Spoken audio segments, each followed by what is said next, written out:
ஏன்னா கரெக்டாக நம்ம சேர வரைக்கும் மழை இல்லை, சேர்ந்துட்டோம். என்ன பெரிய ஆச்சரியம்னா, அம்மாங்க, ஐயாங்க, பெரியவங்க இந்த மழையில் கூட வந்திருக்கீங்க அப்படின்னும்போது நாம் இறையருளும் திருவருளும் கூடட்டும். ஏன்னா காலம் மழைக்காலமாக இருக்கிறதுனால இப்போ நமக்கு எல்லாருக்கும் தெரியாத விஷயத்தை பற்றி நம்ம பேச போகிறதில்ல. ஒவ்வொரு தடவையும் சச்சங்கம் அப்படிங்கிறது ஏன் கூடி அதை மீண்டும் மீண்டும் சிந்திக்கிறோம் என்றால், நமது மனமானது தினசரி அது தூய்மைப்படுத்தப்பட வேண்டும். நம்ம பிறப்பிலிருந்து இறப்பு வரைக்கும் அந்த மனமானது தூய்மைப்படுத்தப்பட வேண்டும். அந்த பயிற்சியை நாம் தொடர்ந்து செய்து கொண்டே இருக்க வேண்டும். ஸோ அதனால தான் நமது ஆசானவர்கள் நமக்கு இந்த மனவளக்கலையை நமக்கு வகுத்து கொடுத்திருக்கிறார்கள்.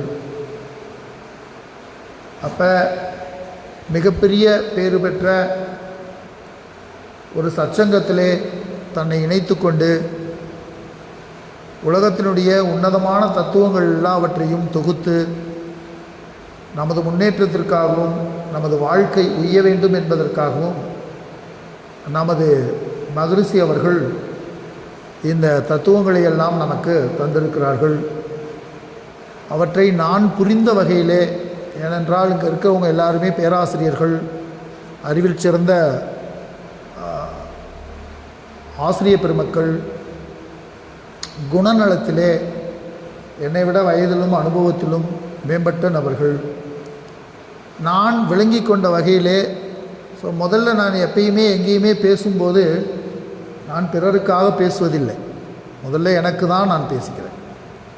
நான் உணராத ஒரு விஷயத்தை, எனக்கு தெரியாத ஒரு விஷயத்தை நான் சொல்வதில்லை. நான் உணர்ந்த விஷயத்தில் நான் சொல்லும்போது அதில் சில இதுகள் இருக்கலாம், அது அந்த இடைவெளி இருக்கலாம். நான் உணர்ந்தது ஒரு மாதிரியாக இருக்கலாம். ஸோ அங்கே இருக்கிறது ஒவ்வொருத்தவங்களும் ஒவ்வொரு மாதிரி உணர்ந்திருக்கலாம். அதில் தான் வேறுபாடு இருக்குமே ஒழிய, அடிப்படையில் நான் அறிந்த விஷயத்தை உங்களோடு இன்றைக்கி ஏன்னா அது ரொம்ப பெரிய டாபிக். இந்த உலகத்தினுடைய அந்த ஃபைனல் கொஸ்டின் நான் யார் என்று விசாரணை செய்வது தான். இந்த நான் யார் என்று விசாரித்து அதனை அறிந்து போய்விட்டால் அதற்கு மேல் ஒரு கேள்வியும் இல்லை, அதுக்கு மேலே விளங்கிக்கிறதுக்கு ஒரு பதிலும் இல்லை. சரி, அப்படிப்பட்ட ஒரு கேள்வியை எடுத்துக்கொண்டு மகரிஷி போன்றவர்கள் விவாதித்து நமக்கு கொடுத்திருக்கிறார்கள். ஸோ அப்போ நாம் அவருக்கு திருப்பி செய்யக்கூடிய ஒரு நன்றி கடன் என்னன்னா, ஒரு நல்ல ஆசிரியருக்கு ஒரு நல்ல மாணவன் செய்யக்கூடிய நன்றி கடன் அவர் கற்பித்தபடி வாழ்ந்து காட்டுவது தான். அவர் கற்பித்ததை அப்படியே போய் சொல்லிக்கிட்டு இருக்கிறது இல்லை. அவர் கற்பித்தபடி வாழ்ந்தால் அந்த ஆசிரியருக்கு இருக்கின்ற மகிழ்ச்சி அதை விட வேறு எதுவும் இருக்காது. ஸோ அதற்கான ஒரு முயற்சியை தான் நாம் உள்ள வேதாத்திரியத்துக்குள்ளே வந்ததுக்கு பின்னாடி நாம் மேற்கொண்டுட்டு வரோம். அப்போ இதில் நான் யார் அப்படிங்கிற தத்துவம் பல்வேறுபட்ட நிலைகளிலே விவாதிக்கப்பட்டிருக்கிறது. இப்போ மகரிஷி, இப்போ நான் இந்த நான் யார் என்ற தத்துவம் எனக்கு வேதாத்திரியத்துக்குள்ளே வந்ததுக்கு பின்னாடி தான் எனக்கு முதல் அகத்தாய்வில் தான் எனக்கு நான் யார் தத்துவம் எனக்கு விளக்கி சொன்னார்கள். அப்போ அந்த நான் யார் என்பதை எனக்கு விளக்கி சொன்ன பிறகும் நான் யாரில் என்னால் நிற்க முடியவில்லை. இப்போ என்னுடைய விஷயம் நான் அங்கேருந்து துவங்குறேன். என்னை நான் யார் என்பதில் எவ்வாறு நிலைநிறுத்தி கொள்வது? உண்மையிலே நான் யார் என்று நான் அறிந்திருக்கிறேனா, அல்லது அறியாமலே செவிவழி செய்தியாக கேட்டுக்கொண்டே நான் யார் அப்படிங்கிறத நான் கேட்டுக்கிட்டே இருக்கேனா? நான் அறிந்திருந்தேன் என்றால் நான் யார் என்பதில் நான் ஏன் நிலைத்து நிற்க முடியவில்லை? இது மாதிரி கேள்விகள் எனக்குள்ளே துரத்தி கேட்டுக்கிட்டே இருந்துச்சு. அவன் நான் யார் என்பதை மகரிஷி பெரியவர்கள் சொன்னதை நான் ஒருவேளை ஒரு பெரிய புத்தகத்தில் அந்த புத்தகம் எனக்கு விளங்கவில்லைன்னு நான் பார்க்கணுமே ஒழிய அதில் தப்பு இருக்குன்னு நான் தேடக்கூடாது.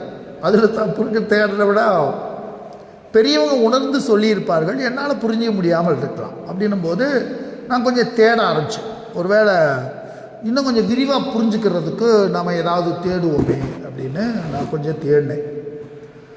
அப்படி தேடும்போது இந்த கருத்தை நான் எவ்வாறு உள்வாங்கிக் கொள்வது, சப்ஜெக்ட் தான். நான் யார் என்பதை மகரிஷி அவர்கள் தெளிவாக சொல்லியிருக்காங்க. இப்போ நம்மளுடைய கைடு புத்தகத்தில் நமக்கு என்ன சொல்லியிருக்கு? நான் உடல் அல்ல, நான் மனம் அல்ல, நான் உயிரும் அல்ல. அப்போ நான் உடல் அல்ல அப்படிங்கிறத நான் எப்படி புரிஞ்சுக்கிறது? உங்களுக்கு சந்தேகம் வந்துச்சுன்னா நான் கடைசியில் ஒரு 5 நிமிஷம் ஒதுக்குறேன். நான் அப்போ கேள்வி ஏதாவது இருந்தால் கேளுங்க. நான் உடல் அல்ல, அதை எப்படி புரிஞ்சுக்கிறது? இதை புரிஞ்சுக்கிறதுக்கு நாம் என்ன முயற்சி எடுத்திருக்கோம்? ஏன் அது உடல்னு நான் வருது? இது என்னுடைய உடல்னு சொல்கிறோம். கிராமட்டிக்கலாக மகரிஷி தெளிவாக சொல்கிறார். நான் அப்படி சொல்கிறதுக்கும் என்னுடையது அப்படின்னா நான் என்னுடைய பேனான்னு நான் சொல்கிறேன் அப்படின்னா அந்த பேனா வேற, நான் வேற.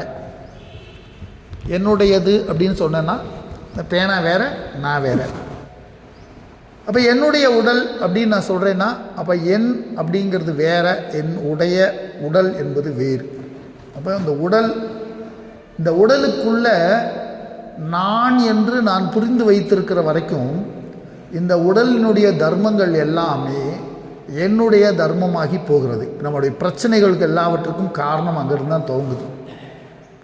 இந்த உடலினுடைய சுக துக்கங்கள், இந்த உடலினுடைய விருப்பு வெறுப்புகள், இந்த உடலுக்குரிய விஷயங்கள் எல்லாமே நான் என்று நான் நினைப்பதனாலே எனக்கு அது சுகமாகவும் துக்கமாகவும் போகிறது. அப்போ அதிலிருந்து விடுபடணும். இந்த உடல் நான் இல்லை அப்படின்னு நான் விடுபடணும். அப்போ விடுபட்டால் அப்போ நான் யாருங்கிற கேள்வி வரும். அப்போ நான் யாருங்கிற கேள்வியில் மனம்னு போய் உட்காரும். சரி, இந்த உடல் நீ இல்லை. இந்த உடலை இயக்குவது எது? மனம். இந்த மனம் அப்படிங்கிற ஒரு பொருள் இந்த மனம் இயக்குது அப்படின்னா அந்த மனசையே என்னுடைய மனசுன்னு சொல்கிறோம். என்னுடைய மனசு சரியில்லைங்க அப்படி சொல்கிறோம். என்னுடையது. இப்போ அந்த மனசு சரியில்லாத எனக்கு தெரியுது. அப்போ எனக்கு தெரியுதுன்னா அதை பார்க்குறது யார்? என் மனசு சரியில்லை அப்படிங்கிற நிலை என்ன? என்னால் பார்க்கப்படுகின்ற பொருளாக மனம் இருக்கிறது. அப்போ எனக்கு முன்னே நிகழ்கின்ற பொருளாக எனது மனம் இருக்கிறது. அப்போ இந்த மனதை நான் பார்க்கிறேன் அப்படின்னா அந்த நான் என்பது வேறொரு இடத்துல இருக்கு. என்னால் பார்க்கப்படுகின்ற பொருள் எனக்கு முன்னாடி இருக்கு. அப்போ அங்கேருந்து இந்த விஷன் யார் மூலமாக இந்த விஷன் கிடைக்குது? இந்த மனம் அப்படிங்கிறது யார் பார்க்குறா? அப்போ மனமே இன்னொரு மனதை பார்க்கிறது அப்படின்னு சமாதானமாக நம்மளாம் நினச்சிக்கிறதா? ஒரு மனம் இன்னொரு மனதை பார்க்கிறதுனா அந்த மனதை யார் பார்க்கிறது? ஒரு மனம் இன்னொரு மனதை பார்க்கிறதுங்கிற சொல்லலையே, இன்னொரு மனதை யார் பார்க்கிறது? இப்படியே கேள்வி கேட்டுட்டு போனால் அதுக்கு பதிலே இல்லை. அப்போ பார்க்கப்படும் பொருளிலிருந்து பார்ப்பவன் வேறாக இருக்கிறான். இதுதான் மகரிஷி நமக்கு முன்னாடி வச்சிருக்கிற தத்துவம். அப்போ இதெல்லாம் சரி, இந்த மனதையும் உயிரையும், இந்த மனதையும் உடலையும் சேர்த்து இயக்குகின்ற ஒரு பொருள் இருக்கு. அதுக்கு பேர் உயிர்னு வச்சுக்குவோம். அந்த உயிர் நானா அப்படின்னா அங்கேயும் கிராமட்டிக்கல் மிஸ்டேக். என்னுடைய உயிர்னு சொல்கிறோம். என்னுடைய உயிர் அப்படின்னா என்ன அர்த்தம்? உடைய அப்படின்னு போட்டாச்சுன்னா அது தேர்ட் பர்சன். அப்போ அந்த உயிரும் சொந்தம் கொண்டாட முடியாது. அப்போ மகரிஷி ஒரு ஜட்ஜ்மெண்ட் கொடுக்குறாங்க. அப்போ இந்த உடலை, இந்த மனதை, இந்த உயிரை எல்லாவற்றையும் வியாபித்திருக்கின்ற அறிவு சுரூபமாக நான் இருக்கிறேன். இந்த உடலை, இந்த மனதை, இந்த உயிரை வியாபித்திருக்கின்ற அறிவு சுரூபமாக நான் இருக்கிறேன். இப்போ மகரிஷி நமக்கு சொல்லி முடிச்சாச்சு. இப்போ இந்த இடத்துல நிற்குது. இப்போ உயிரற்ற பொருட்களில் அந்த அறிவு பேட்டர்ன், ப்ரொசீஜர், அந்த மாதிரி ஒரு ஒழுங்கு வடிவத்தில் இயங்கிக்கிட்டு இருக்கு. அதில் எல்லாத்தையும் இயக்கிக்கிட்டு இருக்கு. உயிர்களிடத்தில் மனமாக உள்ளே இருந்து அவர்களுடைய வாழ்க்கைக்கு வழிகாட்டி கொண்டிருக்காது. இப்போ கான்செப்டில் இப்போ நான் அப்படிங்கிறது என்னத்தில் கொண்டு வந்து மகரிஷி முடிச்சிட்டாங்க. நான் என்பது அறிவாக இருக்கிறது. இப்போ இந்த இடத்துல எனக்கு இதை தாண்டி போய் யோசிக்கிறதுக்கு எனக்கு முடியல. எனக்கு சப்ஜெக்ட் வந்துருச்சு. இப்போ எனக்கு சப்ஜெக்ட் புரிஞ்சிருச்சு. மகரிஷி அவங்க விஷனில் நின்று பார்த்து இதை தான் சொல்லிட்டாங்க. பட் இப்போ எனக்கு என்ன ப்ராப்ளம், இதெல்லாம் எனக்கு செய்தியாக வந்து சேர்ந்துருச்சு. நான் இதில் நிற்க முடியல.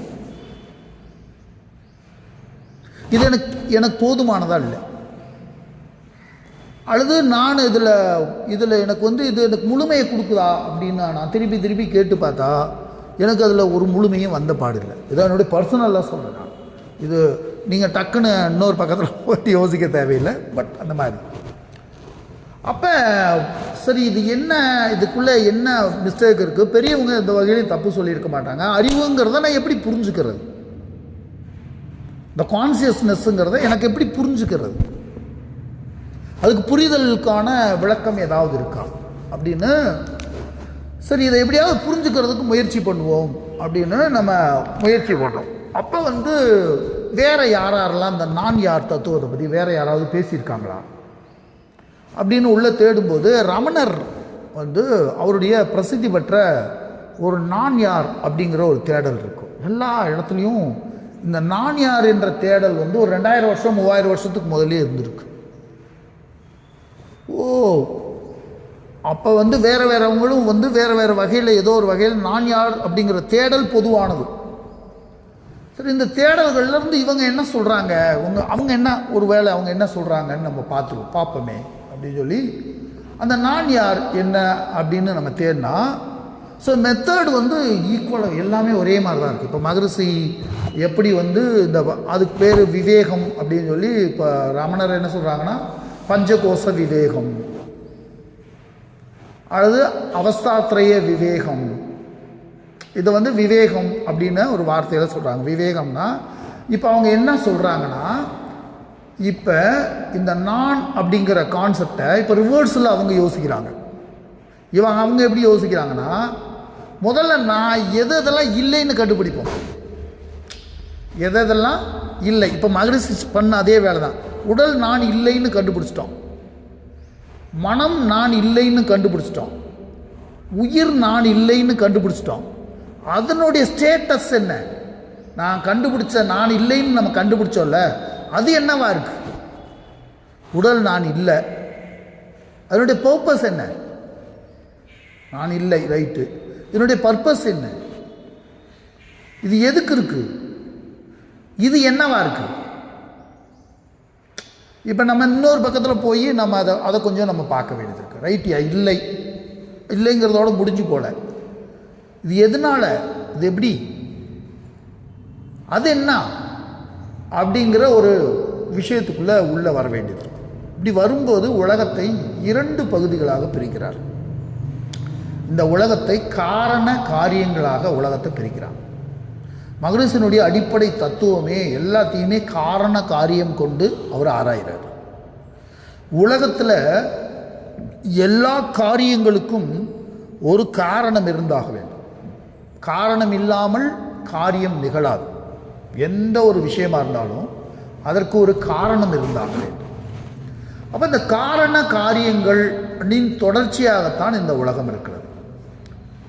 இப்போ ஒரு மலருக்கு எது காரணம்? மரம் காரணம். மரத்திற்கு எது காரணம்? விதை காரணம். விதை முளைத்தலுக்கு என்ன காரணம்? பூமி காரணம். பூமி அவ்வாறு இருப்பதற்கு என்ன காரணம்? அதுக்குள்ளே நீர் இருப்பது காரணம். நீர் இல்லைன்னா அது வராது. இப்படி ஒன்று காரண காரியங்களை அடுக்கிக் கொண்டே போகிறோம். அப்போ காரண காரியங்கள் அப்படிங்கிற அடுக்கில் இப்போ நம்ம ரொம்ப கூர்ந்து கவனிக்க வேண்டிய விஷயம், இது 2 இருக்கா? காரணம் மட்டும் இருக்கா, காரியம் மட்டும் இருக்கா? காரணம் இல்லைன்னா காரியம் இல்லை. அப்போ இந்த காரியத்தை காரணத்தோடு ஐக்கியமாயிட்டா காரணம் எங்கே போகுது? அப்படிங்கிற நிலையில் ஒரு பெரிய ரகசியத்தை கண்டறிந்தார்கள். அது என்ன அந்த ரகசியம் என்றால், இந்த உலகம் வெறும் நாம ரூபங்களால் ஆனது. இதற்கென்று எந்த விதமான சத்தியத்துவமும் கிடையாது. வெறும் நாமமும் வெறும் ரூபமுமாகத்தான் இருக்கிறது. வெறும் காட்சியாக இருக்கிறது. வெறும் பெயர் கொண்டதாக இருக்கிறது. அப்போ இந்த இருத்தல் அப்படிங்கிற ஒரு ஸ்டேட் இருக்கு, இல்லாமைங்கிற ஒரு ஸ்டேட் இருக்குது. ரெண்டு இருக்குது. ஒன்று இல்லாமை, இன்னொன்று இருத்தல். இந்த ரெண்டுக்கும் இடையில ஒரு ஸ்டேட் இருக்குது. அதுக்கு பேர் மித்யா அப்படிங்கிற ஒரு வார்த்தையை சொன்னாங்க, சும்மா புரிஞ்சுக்கிறது. ஏன்னா நான் யார் என்பதை புரிந்து கொள்ள வேண்டும் என்ற ஒரு இதுக்காக தான் நான் அதை சொல்லிட்டு இருக்கேன். வேற ஏதோ சொல்கிறது என்னுடைய நோக்கம் இல்லை.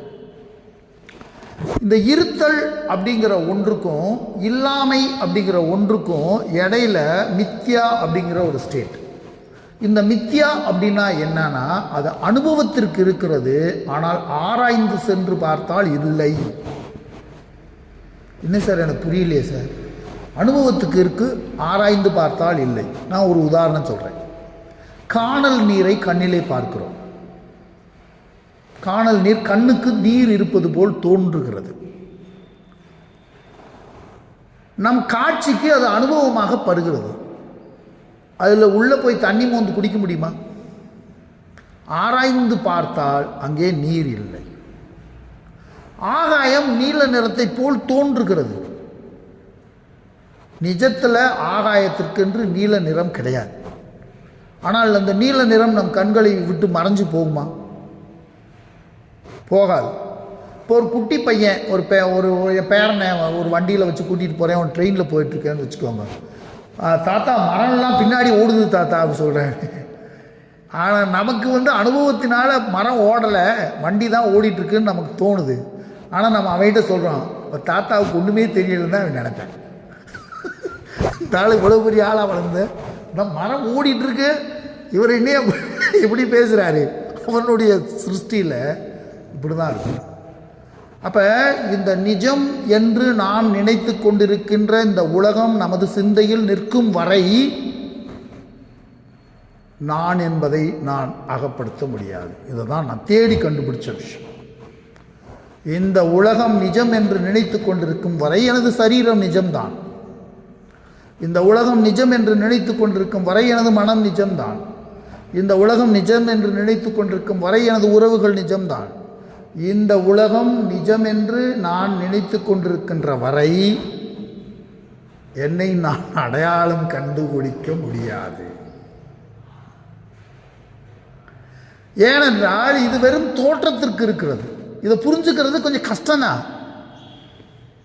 அப்போ புரிஞ்சிட்டோன்னா அப்போ என்ன இப்போ நம்ம புரிஞ்சுக்க வேண்டியது இருக்குன்னா, இந்த உலகம் இது குணபிரம்மம். அப்போ இரண்டற்றதுன்னு ஒரு வார்த்தையில் சொல்கிறார் அவர். ரமணர் என்ன சொல்கிறாரு? இரண்டற்றது. இது எதுக்கு இரண்டற்றதுன்னு அவர் சொல்லணும்? ஒன்றுதாயா இருக்குன்னு சொல்லிட்டு போயிடலாம்ல. இரண்டற்றதுன்னு சொல்ல வேண்டிய காரணம், இரண்டு போல் இருக்கிறது. இரண்டும் மற்றதுன்னா ரெண்டும் இல்லை, அது சூன்யம். அதை நம்ம தேட வேண்டியதில்லை, அது புத்தர் சொல்லிட்டு போயிட்டார். ஒன்றும் இல்லையா? இது சனியம் ஒவ்வொரு வினாடியும் தோன்றி தோன்றி மறைந்து கொண்டிருக்கிறது. இந்த உலகத்தில் ஒன்றும் கிடையாது. இது உன்னுடைய எண்ணங்கள் மட்டும்தான். நீ உள்ளே நின்று பார்த்தீங்கன்னா உனக்குள்ளுடைய ஒரு எண்ணம் ஓடும். அந்த எண்ணத்தை நீயே உருவாக்கி கொண்டது தான். ஓ நான் என்ன பேர், நான் இன்னாருக்கு மகன், நான் என்ன தொழில் பண்ணிகிட்ருக்கேன், நான் இந்த மாதிரி ஹெட்மாஸ்டராக இருக்கேன், எனக்கு இவ்வளவு தெரியும், எனக்கு எல்லாத்தையும் நீயே சேர்த்து வச்சுக்கிட்டே தான். அது ரிவர்ஸில் ஓடிக்கிட்டே இருக்கும், அவ்வளோதான். நீ போயிட்டீங்கன்னா அதுவும் போயிடும், அவ்வளோதான். நீயா சேர்த்து வச்சுக்கிட்ட ஒரே விஷயம், நீ கண்ணை மூடி உள்ளே ஒத்து பார்த்தீங்கன்னா அதை தவிர வேறு ஒன்றுமே இல்லை. நீயே எத்தனை நாளைக்கு பார்த்துக்கிட்டு இருந்தாலும் உன்னை பற்றியே நீ பார்த்துட்ருப்ப. அந்த உன்னை பற்றி நீ பார்த்து வச்சுருந்த எல்லாமே நீயே சேர்த்து வச்சுருந்த விஷயம் தான். அது புத்தர் சொன்னார். இதுக்கு மேலே ஆதாரம்னு ஒன்று கிடையாது. இதுக்கு மேலே ஆதாரம்னு ஒன்று கிடையாது. எங்கேருந்து வரல, வினாடிக்கு வினாடி போய்கொண்டே இருக்கிறது. ஆனால் அது ஒன்றுமே இல்லாததை பற்றி நம்ம ஆராய தேவையில்லை. ஆனால் இப்போ இங்கே தான் இவங்க என்ன சொல்கிறாங்கன்னா, அவங்க நிர்குண பிரம்மம் அப்படின்னு ஒரு விஷயத்தை அறிமுகப்படுத்துகிறாங்க. இது இல்லையா நிர்குணம், அதுக்கு குணமே கிடையாது. இது குணபிரம்மம். இப்போ நாம் பார்த்துட்டு இருக்கிற விஷயம் நானே ஏற்றி வைத்திருக்கின்ற இதுக்கு பேர் குணபிரம்மம். இது என்னையா குணபிரம்மம் நிர்குண பிரம்மம் அப்படின்னா, குணமே இல்லாத ஒரு விஷயத்திலிருந்து எப்படி குணம் தோன்ற முடியும்? நான் முன்னாடி சொன்னேன், காரண காரியங்களால் இந்த உலகத்தில் வந்ததுன்னு. குணமே இல்லாத ஒன்றிலிருந்து எப்படி குணம் தோன்ற முடியும்? அது நிர்குண பிரம்மம். எந்த குணமும் அது கிடையாது. இறைவன் எந்த செயலையும் செய்பவன் அல்ல, யாரை கொண்டு எந்த காரியத்தையும் நிகழ்த்துபவனும் அல்ல. அப்படி செய்தால் அவன் விருப்பு வெறுப்பிற்கு உட்பட்டவனாய் போய்விடுவான். இறைவனுக்கு யாருக்கும் அள்ளி கொடுக்கணும்னு ஆசை கிடையாது, யாருக்கும் கொடுக்காம விடணும்னு ஆசை கிடையாது. அவர் வாட்டுக்கு இருந்துட்டு இருக்கார். அவர் எந்த செயலுக்கும் பொறுப்பாக மாட்டார். இந்த உலகத்தில் நடக்கின்ற எந்த விஷயத்துக்கும் அவர் பொறுப்பாக மாட்டார். அப்படி அவர் பொறுப்பானவராக இருந்திருந்து நமக்கு தேவையான விஷயத்தை செய்திருந்தால் அதை நம்மால் குட்டிக்கரணம் போட்டாலும் மாற்ற முடியாது, தவம் செய்தாலும் மாற்ற முடியாது, பாடம் படித்தாலும் மாற்ற முடியாது, எதுவுமே மாற்ற முடியாது. எல்லாவற்றையும் நம்மால் மாற்ற முடிகிறது என்றால் இறைவனுக்கும் அதற்கும் சம்பந்தம் இல்லை. நம்மளால் அதனால தான் மாற்ற முடியுது, அதனால தான் ஒரு மோட்சத்தை அடைய முடியுது. மோட்சம் அப்படிங்கிற நிலையை நாம் அடைய முடியுதுன்னா அப்போ நிலையை நாம் என்ன புரிஞ்சுக்க வேண்டியது இருக்குது? அப்போ இதை மட்டும் நான் உங்களுக்கு சொல்கிறேன். அந்த விஷயம் எப்படி நிர்குணத்திலிருந்து குணம் எப்படி தோன்றுதுன்னா, ஒரு மாலை பொழுது போய்கிட்டே இருக்கோம், மங்கிய பொழுது. அந்த மங்கின பொழுதில் போயிட்டுருக்கும்போது ஒரு பளபளன்னு ஒரு பாம்பு இருக்கு, நல்லா மின்னுது. நமக்கு கடந்து போக முடியல, ஏன்னா அந்த ரெண்டு பக்கமும் புதறு.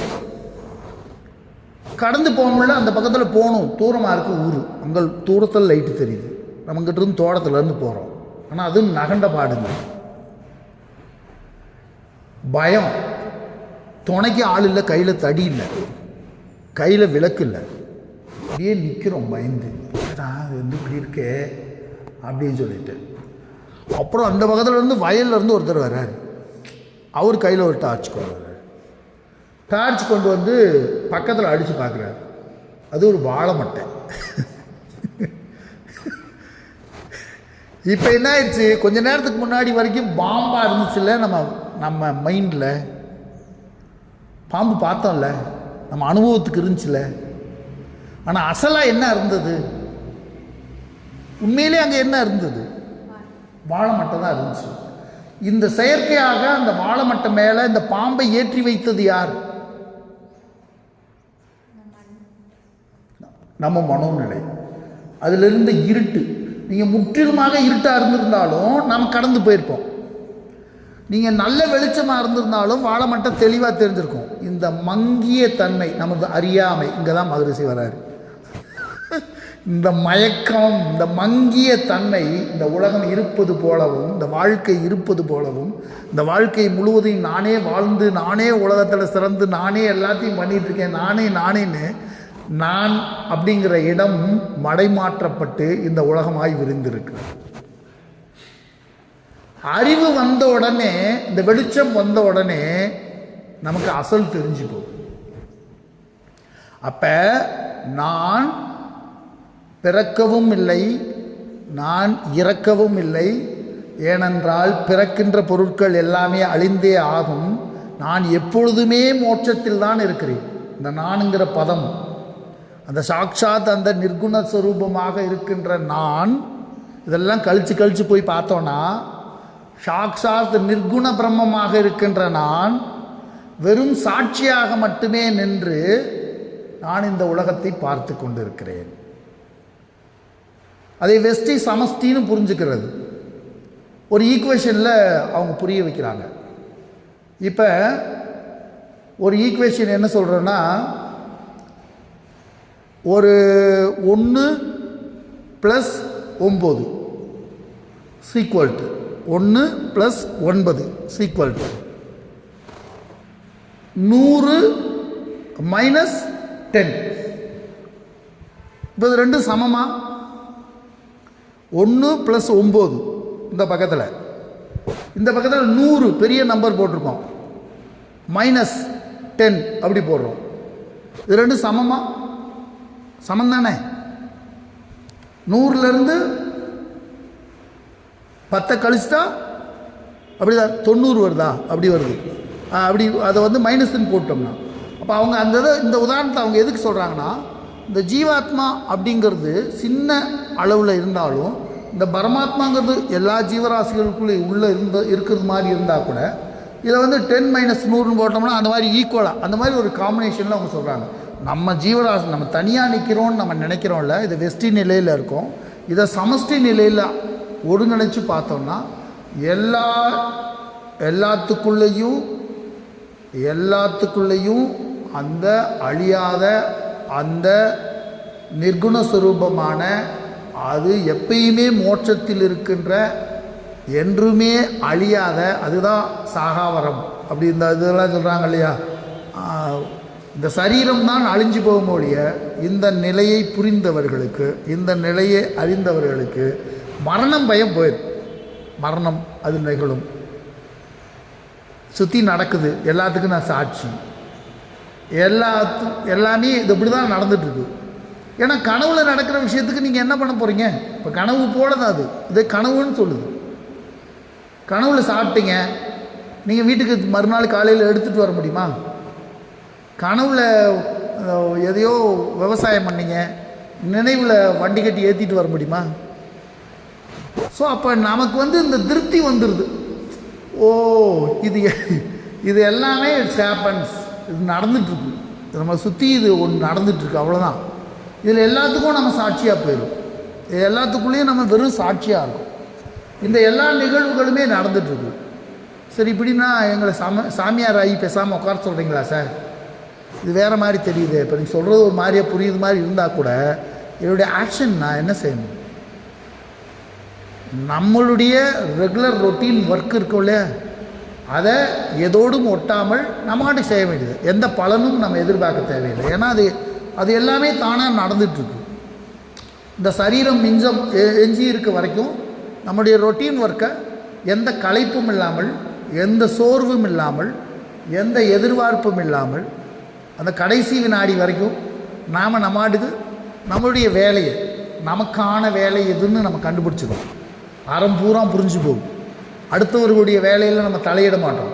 என்னை புகழ்கின்றார் அப்படின்னா அது அவருடைய பெருந்தன்மை, அதனால் அவர் புகழ்கிறார். என்னை ஒருத்தர் இகழ்கிறார்னா அவருக்கு தெரிஞ்ச விஷயம் அவ்வளோதான். இது ரெண்டும் நமக்கு வந்து சேராது.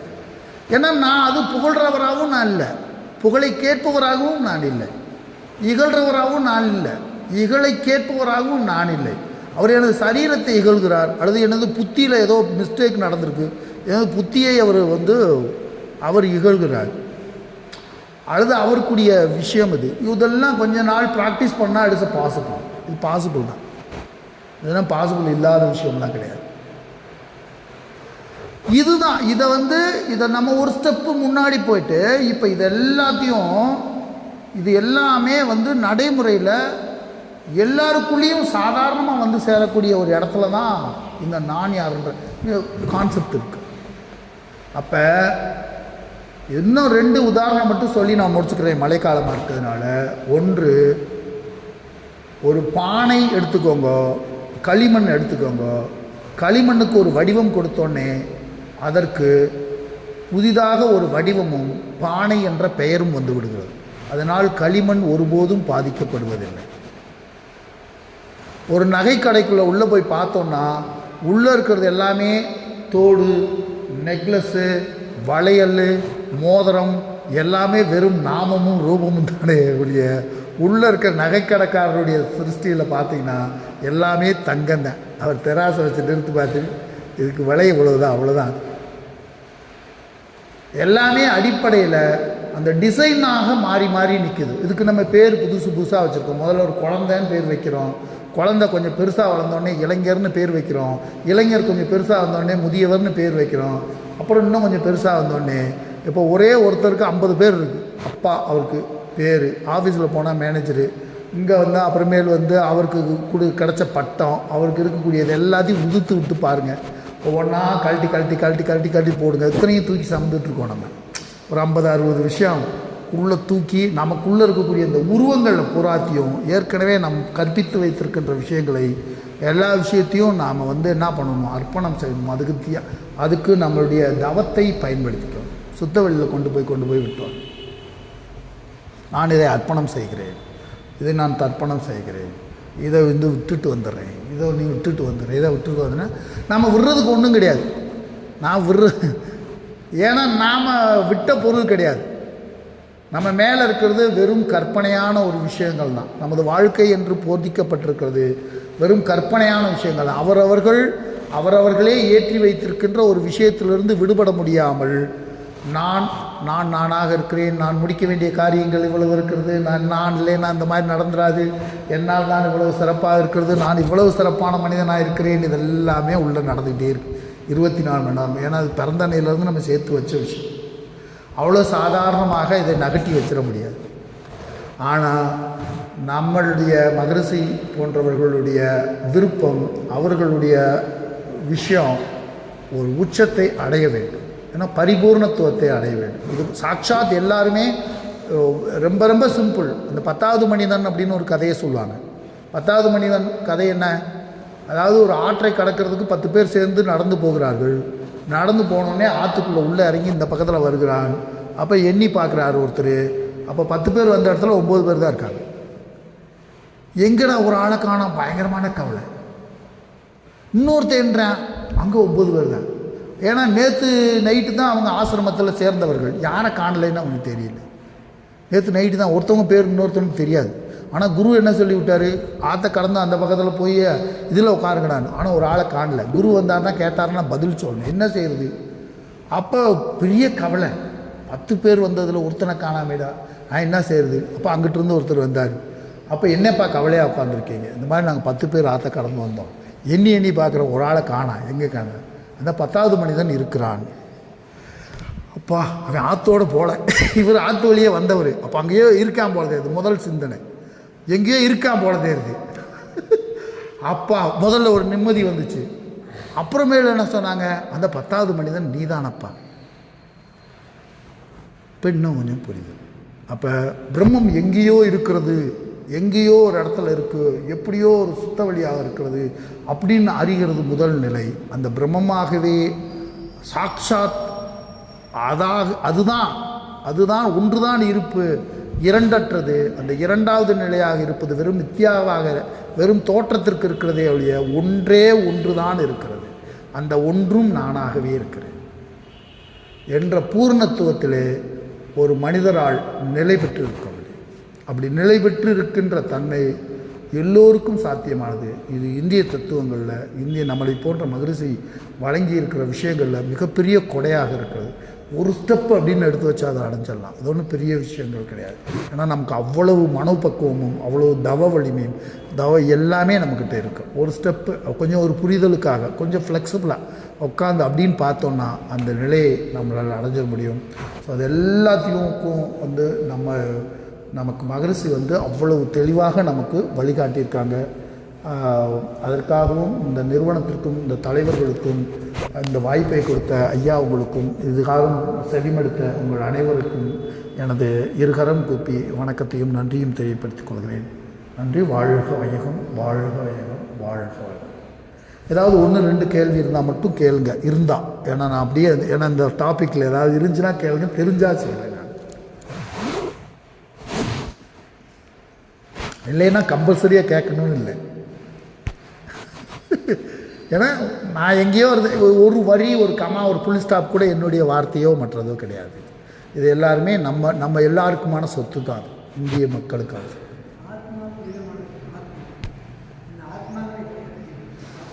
அற்புதமான கேள்வி. இதுக்கு நான் பதில் சொல்லணும். ஆமாம், நான் அது விடுவிட்டு போனேன். ஆத்மாவை நான் அறிந்து விட்டேன் என்று ஒருவர் சொன்னார் என்றால் அந்த வார்த்தையினாலேயே அவர் அறியவில்லை என்பது தெரிந்து போகும். ஆத்மா அறியப்படுகின்ற பொருள் அல்ல, ஆத்மா உணரப்படுகின்ற பொருள் அல்ல, ஆத்மா அனுபவத்திற்கு வராது, ஆத்மாவை வார்த்தையால் விளக்க முடியாது, ஆத்மாவிடம் எண்ணம் போகாது. இதெல்லாமே ஏதாவது ஒரு வகையில் நான் இதெல்லாம் செய்து விட்டேன் என்று ஒருத்தர் சொன்னார்னா அதுவே அவருக்கு தெரியவில்லை என்பதற்கு சான்றாகும். அதுதான் அது பரிபூர்ண பொருள். அது எல்லாவற்றையும் அது பிரகாசிக்கிறது. இப்போ எல்லாவற்றையும் இப்போ கண்ணுக்கு கண்ணாக அதுதான் இருக்கிறது, காதுக்கு காதாக அதுதான் இருக்கிறது. இந்த காதால் அதை விளக்க முடியாது, அதுதான் காதை விளக்க முடியும். அதுதான் கண்ணை விளக்க முடியும், இந்த கண்ணால் அதை பார்க்க முடியாது. ரிவர்ஸில் போய் அதுவே அனைத்துமாக இருக்கிறது. அதுவே அனைத்துமாக இருக்கிறது. நீங்கள் அதை விளக்குவதற்கு ஒன்று இல்லை. அதை விளக்கு ஒருத்தர் சொல்ல முடியும் அப்படின்னா அது இல்லை. அப்படி அதனால தான் மகரிஷி போன்ற இப்போ சொல்லக்கூடாதுன்னு மகரிஷி மறைச்சி வச்சுக்கல, ஒரு எல்லை வரைக்கும் கொண்டு வந்து விடுறேன், இதுக்கு மேலே நீ போய் நீ கண்டுபிடிச்சிக்க, நீச்சு பழக்கி விட்டுறேன், உள்ளே வந்து டிரைவிங் லைசன்ஸ் கொடுத்துட்றேன், இதுக்கு பின்னாடி வண்டி ஓட்டு நீ. நான் சொல்கிறது இது கர்மயோகத்தில் இவ்வளோ தான் பண்ண முடியும். உபாசனை பண்ணுறோம். இப்போ நம்ம பண்ணுறது கர்மயோகத்தில். ஆத்ம ஞானத்துக்குள்ளே உள்ளே போயிட்டோன்னா அந்த ஆத்ம ஞானத்தினுடைய பயணம் ரொம்ப நீண்டது. அதனால திருவள்ளுவர் 3 பால்களை எழுதினார். அறம், பொருள், இன்பம். வீடு அவர் ஏன் எழுதலை? அந்த வீடுன்னு எழுதிட்டா அது வேற விஷயம். காரண வகையால் சொல்லிவிட்டு அவர் விட்டுறாரு. இதே டாக்டிஸை மகரிஷி கையாண்டிருக்கார். நீ முதல்ல நிர்குண பிரம்மத்தை புரிஞ்சுக்கோ, அறிவு ஸ்வரூபம்னு தெரிஞ்சுக்கோ. அந்த அறிவுனா என்னான்னு தேடுவ. நீ தேடினா உள்ளே போய் விழுந்துருவ நீ டொம்க்குன்னு. அதை எக்ஸ்பிளைன் பண்ண முடியாது. அதை எக்ஸ்பிளைன் பண்ணுறதுக்கு இல்லை. அதை ஒரு வேளை எக்ஸ்பிளைன் பண்ணவே முடியாது. அதை எக்ஸ்பிளைன் பண்ணுறதுக்கு இல்லை. ஆனால் அறிய முடியாதது அல்ல. அதை அப்படியே சொல்லிகிட்டே இருந்தால் அது மாயாஜாலம் மாதிரி இருக்கும். அறிந்ததற்கும் அறியாததற்கும் அப்பாற்பட்ட ஒரு பொருள். இதை எப்படி புரிஞ்சுக்குவீங்க? இதனால் அவர் வேணும்னே மேஜிக் பண்ணுறதுக்காக ஒரு வார்த்தையை சொல்கிறார். அறிந்ததற்கும் அறியாததற்கும். அறியாததுன்னு ஒன்று இருக்குது, அறிந்ததுன்னு ஒன்று இருக்குது. அறிந்தது இந்த உலகம் முழுவதும் நான் அறிஞ்ச அந்த உலகமாக அவர் இல்லை, அது இல்லை. நான் அறியாததுன்னு நான் அதை சொல்லலை, ஏன்னா நான் இருக்கேன். இப்போ நான் இல்லைன்னு நான் சொல்லுவேனா? நான் சொல்கிறது புரிஞ்சிச்சா உங்களுக்கு? இப்போ நான் இருக்கிறேன், நீங்கள் இருக்கீங்களா அப்படின்னு கேட்டால் நீங்கள் இல்லைன்னு யாராவது சொல்லுவீங்களா? நான் இருக்கிறேன்றது எனக்கு தெரியுது. ஆக அந்த ஆத்மஸ்வரூபம் நான். ஆனால் நான் அறிந்திருக்கிற பொருள்னு இந்த உலகத்தில் பார்த்துட்டு இருக்கிற எல்லாமே நான் அறியாதது. நான் அறியாத வேறொரு விஷயத்தை நான் அறிந்ததாக நான் நினச்சிட்டு இருக்கிற விஷயம். அதனால அதை கொஞ்சம் உள்ள காம்ப்ளிகேட்டடாக நம்ம கொஞ்சம் போனோம்னா அது புரிஞ்சுக்க முடியாது. இல்லை, புரிஞ்சுக்கிறதுக்கு முயற்சி பண்ணுவோம். மகிழ்ச்சி. வாழ்க்கை.